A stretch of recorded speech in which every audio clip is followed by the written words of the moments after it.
Hello students, today's topic is democracy and election. अब India में क्या है कि वोटर कौन है कि anyone who cross the age of 18, ठीक है, who has the right to vote, he is called voter.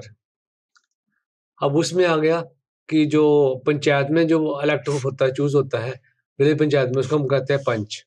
और जो म्यूनिसिपल कमेटी और कॉर्पोरेशन में चूज होता है उसको हम कहते हैं काउंसिलर्स। और जो लेजिस्लेटिव असेंबली के लिए बंदा चूज होता है उसको हम कहते हैं एमएलए। एमएलए मतलब मेंबर ऑफ लेजिस्लेटिव असेंबली। जो लोकसभा और यहाँ राज्यसभा में के लिए चूज होता है उसको हम कहते हैं एमपी। एमपी मतलब मेंबर ऑफ पार्लियामेंट। टुडे क्या कि लोकसभा इलेक्शंस, जब पेपर में ये क्वेश्चन आता है कि फर्स्ट लोकसभा इलेक्शंस कब हुए थे, 1952 में, ठीक है। And 1750 Lok Sabha were elected, 1750 Lok Sabha were elected in 219। 17th जो लोकसभा हुई है हमारी, ठीक है, 1750 नहीं है, यह है कि 17th THY 17 लोकसभा कब हुई थी? 2019 में। मतलब अभी लास्ट टाइम जो इलेक्शन हुए हैं वो 2019 में हुए हैं, और वो लोकसभा कौन सी थी? 17 टाइम इलेक्शन हुए थे। अब जो नेक्स्ट इलेक्शन होने हैं वो 2024 में इलेक्शन होंगे। तो पेपर में क्वेश्चन ये आ सकता है कि फर्स्ट इलेक्शन कब हुए थे? 1952 में। और इस बार जो जो इलेक्शन हुए हैं लास्ट टाइम, वो इलेक्शन कब हुए हैं? 2019 में। और वो इलेक्शन नंबर कौन से थे? 17th नंबर थे। नेक्स्ट कब होंगे? 2024 में होंगे। अब पहले पिछले चैप्टर में पढ़ा है कि प्रेसिडेंट है तो he has the right to nominate how many members? 12 members. कहाँ पे? In the Rajya Sabha. और 2 मेंबर्स इन लोकसभा। वो आजकल बंद हो गया करके, एंग्लो इंडियंस वाला काम। Election commission. इलेक्शन कमीशन है क्या? It is a constitutional institution. Constitution में लिखा हुआ है, मेन काम इसका क्या है? To conduct free and fair elections. कौन से आर्टिकल में लिखा है? आर्टिकल 324(1). इलेक्शन इसमें होता क्या है? कंपोजिशन क्या है इलेक्शन कमीशन की? इसमें क्या है कि एक सीईसी होता है, CEC मतलब चीफ इलेक्शन कमिश्नर होता है, और बाकी दूसरे 2 होते हैं, EC होते हैं। EC मतलब इलेक्शन कमिश्नर होते हैं। 1 CEC हो गया और 2 EC हो गया करके। And they are appointed by the president. कोई क्वालिफिकेशन ज़्यादा फिक्स नहीं है करके, ठीक है। यूजुअली क्या है कि जो बड़े एक्सपीरियंस एडमिनिस्ट्रेशन में एक्सपीरियंस होते हैं उनको चूज किया जाता है। टेन्योर आ गया, टेन्योर 6 ईयर्स। टेन्योर मतलब टाइम, या फिर 65 ईयर एज, जो भी पहले हो गया वो, वट एवर इज अर्लियर। तो चीफ इलेक्शन कमिश्नर वो कैसे रिमूव होएगा? He is remove from his office if the both the houses of parliament pass a censure motion, मतलब no confidence motion. It means and this procedure is called impeachment. Clear? So by this method, president is also removed, and these it means what is impeachment? When the two houses of the one, when 2/3 members of the two houses they pass a motion, so it means the person, judges are also removed by this method. Judges, chief election commissioner, election commissioners, ठीक है, president also is removed by this method. Okay, and आ गया other election commissioners, they can be removed by the president on the recommendation of the chief election commission. अब function आ जाए, chief election commission का main function क्या है? Chief election commission का जो main function, सबसे पहले फंक्शन तो ये होएगा टू कंडक्ट इलेक्शंस। इलेक्शन करवाने उससे, इलेक्शन करवाना उसका काम है, ठीक है जी। तो देखते हैं कि क्या क्या काम हुए हैं। सबसे पहले क्या था कि जो पहले 1988 में राइट टू वोट 21 ईयर्स था। फिर 61 अमेंडमेंट, 61 कॉन्स्टिट्यूशन अमेंडमेंट हुई है, फिर उसमें जो वोटिंग एज है वो कम कर दिया, 21 से 18 कर दिया। मेन मोटिव क्या था इसका? To increase the participation of youth, कि 18 ईयर के बच्चे जवान हो जाते हैं तो they should participate in the politics. फिर और साथ में इसी अमेंडमेंट में, 61 अमेंडमेंट में क्या, एक वोटिंग एज डिक्रीज की है, 21 टू 18 रखी है, और दूसरा ईवीएम इंट्रोड्यूस किए हैं। पहले तो क्या होता, पहले बैलेट पेपर होता था, उसपे स्टैंप लगानी पड़ती थी, है ना, वोटिंग स्टैंप। अब हो गए EVM, electronic voting machines, full form learn करनी है तो ये इंट्रोड्यूस हो गई है। अब इलेक्शन प्रोसीजर होता क्या है? इलेक्शन प्रोसीजर में क्या है कि सबसे पहले क्या है, कॉन्स्टिट्यूएंसी डिमार्केट होती है कि कौन कौन से एरियाज में इलेक्शन होंगे, और according to population areas divide होते हैं। तो जैसे पेपर में पंजाब में आता है कि पंजाब में कितनी कॉन्स्टिट्यूएंसीज हैं।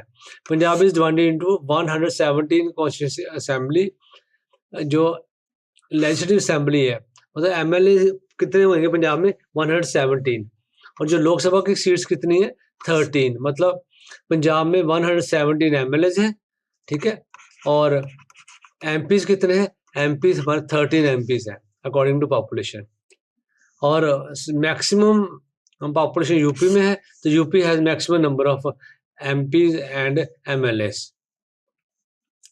Declaration of date of elections, chief election commission है प्रिपेयर्स द टाइम, शेड्यूल पूरा बनाता है कि किस दिन इलेक्शन होंगे, कैसे होंगे।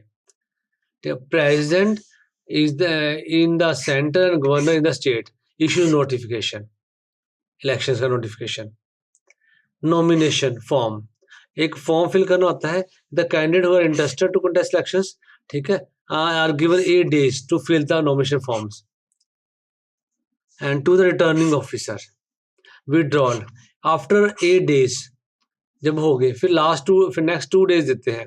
After the last date of submitting nomination form, the candidates can withdraw their name within 2 days, next 2 days में जिसने विड्रॉ करना वो कर लो नाम अपना। After the last date of withdrawal, ठीक है, the parties they are given less than 20 days for the election campaign, प्रचार करने के लिए लेस देन 20 days मिलते हैं। क्लोजिंग कन्वेंसिंग, जो ये before 48 hours before the election, जिस दिन इलेक्शन होने हैं उससे 2 दिन पहले 48 hours पहले ये क्या कि जो ये कैंपेन वगैरह प्रचार वगैरह लोगों को जाके कन्विंस करना सब बंद। Polling of votes, on the day of polling voters go on the polling booths and they use their right to vote, secret ballot, चोरी होता है, किसी को पता नहीं कि कौन किसको वोट दे रहा है, सीक्रेटली सब सिस्टम है सारा। Counting of votes on the fixed day, ठीक है, votes are counted under supervision of the returning officers. Declaration results, after the counting process is over, candidate who gets the highest number of votes is declared elected as winner. And stages of election, ठीक है, election stages of election process, तो ये सारी stages election process की stages, election कैसे कैसे होते हैं, ठीक है। और बहुत सारे स्कूलों में क्या है कि ये पूरे चैप्टर को ही इसको बना देता है कि एज ए एक्टिविटी बना के बच्चों को देते हैं, 1 marks क्वेश्चंस बच्चे से पूछते हैं। तो फिर उसके बाद आ गया अपनी जो एनसीईआरटी की बुक है उसमें इलेक्टोरल प्रोसेस है, उसका इसका जो इलेक्टोरल पॉलिटिक्स है चैप्टर का नाम, क्लियर। और आ गया कि इलेक्शंस देखते हैं, इलेक्शंस लोकसभा के और स्टेट असेंबलीज के जो एमपी और एमएलए के इलेक्शंस होते हैं वो 5 years के बाद होते हैं, 5 के बाद इलेक्शन होते हैं। तो एक वर्ड आता है बाय इलेक्शन। बाय इलेक्शन क्या होता है कि फॉर एग्जांपल कोई भी कैंडिडेट है तो वो उसकी डेथ हो गई है, जब उसने रिजाइन कर दिया है तो एक आध सीट वो खाली होगी करके, तो उस सीट को फिल करने के लिए जो इलेक्शन होते हैं ना, तो उसको हम कहते हैं बाय इलेक्शंस। फॉर एग्जांपल कोई जलंधर है, पटियाला है, कोई पटियाला है सपोज, या फिर अमृतसर कहीं भी वहाँ का कोई जहाँ कोई एमपी है, किसी को उसने रिजाइन कर दिया या उसकी कोई डेथ हो गई है, ठीक है, तो फिर वो सीट खाली होगी, उस साइड एक या दो से एक जगह का सीट फिल करने के जो इलेक्शन होते हैं वो इलेक्शन को क्या बोलते हैं, बाय इलेक्शंस, ठीक। और एक जनरल इलेक्शन होते हैं, जनरल इलेक्शन होते हैं कि जो पूरी कंट्री के लिए इलेक्शन होते हैं, सारे इकट्ठे इलेक्शन होते हैं, उसको कहते हैं general elections. Election for the whole country are called general elections, election for the 1 or 2 seats they are called by elections. Parties, तो parties there are 2 type of parties, एक नेशनल पॉलिटिकल पार्टी और एक regional party. National parties के कौन कौन सी वाली आ गई, Congress, BJP, BSP Bahujan Samaj party, CPIM communist party of India Marxist, CPI communist party of India, NCP, ठीक है, nationalist Congress party, TMC Trinamool, ठीक है, कांग्रेस तृणमूल जो ये पार्टी है, Mamata Banerjee is the head, तो ये वाली पार्टी आ गई,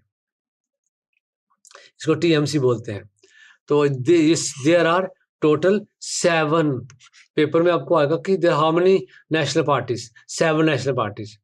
और कुछ रीजनल पार्टीज भी हैं, लोकल पार्टीज हर स्टेट में है, वो डिफरेंट डिफरेंट स्टेट्स में है। जैसे पंजाब है, श्रोमणी अकाली दल, वो पंजाब में ही है करके। नेशनल कॉन्फ्रेंस, ये जम्मू कश्मीर में है। राष्ट्रीय जनता जनता दल, ठीक है, इंडियन लोक दल, DMK, AIDMK, ये तमिलनाडु में है। PDP I think Jammu Kashmir में है अगेन। असम गण परिषद असम में है। तेलुगु देशम पार्टी, शिवसेना महाराष्ट्र में है। तो ये डिफरेंट डिफरेंट पार्टीज हैं।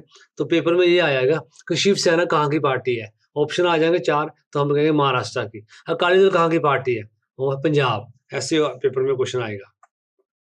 Thank you, this is all about your chapter, this chapter is easy chapter but important also, ठीक है। Thank you friends.